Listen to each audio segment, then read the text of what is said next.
He said that you don't have to be super great at one thing to achieve. It's better to be good. If you're good at a bunch of things, the combination of them makes you unlike anybody else. So being great physically, but also being eloquent and funny and developing public speaking, all of a sudden you're Tyrus. Yep.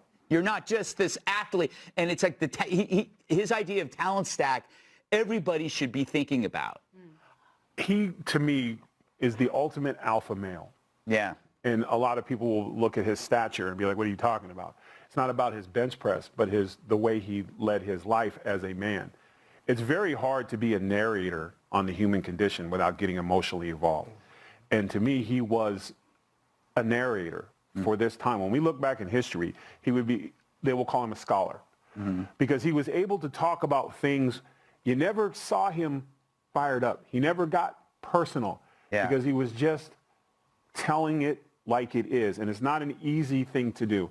Now, I got a chance a couple times to get a chance to talk with him in the green room when he was on this show. And he blew my mind because I knew who he was from Dilbert. Yeah. But when he said, Tyrus, I'm a fan, people say that because usually there's a 6'8" monster saying, oh, I'm a huge fan. But it wasn't just that. But then he was like, the way he talks to you, it goes from a conversation to all of a sudden there's this learning tree.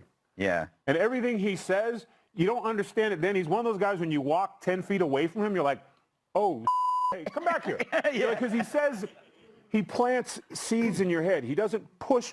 He's never going to tell you, think my way or you're stupid. He's going to present you, and you take from it what you want. And if you don't want anything, that's fine. But it will still be here. And that's a rare thing to do. And especially when an entire half of the country, mainstream, went out of the way to destroy him because they misunderstood him, because they looked at it just like they look at me, and they think thug, bunch of baby. They look at me, and they see my big stature, and they think I'm dumb. They look at him, and they think he's weak, and they can pick on him. And they couldn't pick the right thing. They went after him in ways. They took away his life, his art form. They took away but they never, ever silenced his voice. And that is hard to do without cracking, without giving into something, without reacting one day at the supermarket and punching somebody because of he had the world coming down on him. And all he did was presented. He was like a scientist. Here's a theory. And he was doing it in a time where it was about feelings and selfish, and that's the one thing he never was. And I appreciate the time was when he gave me an autographed copy of one of his books.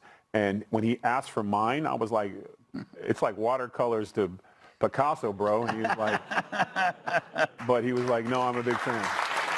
Jamie,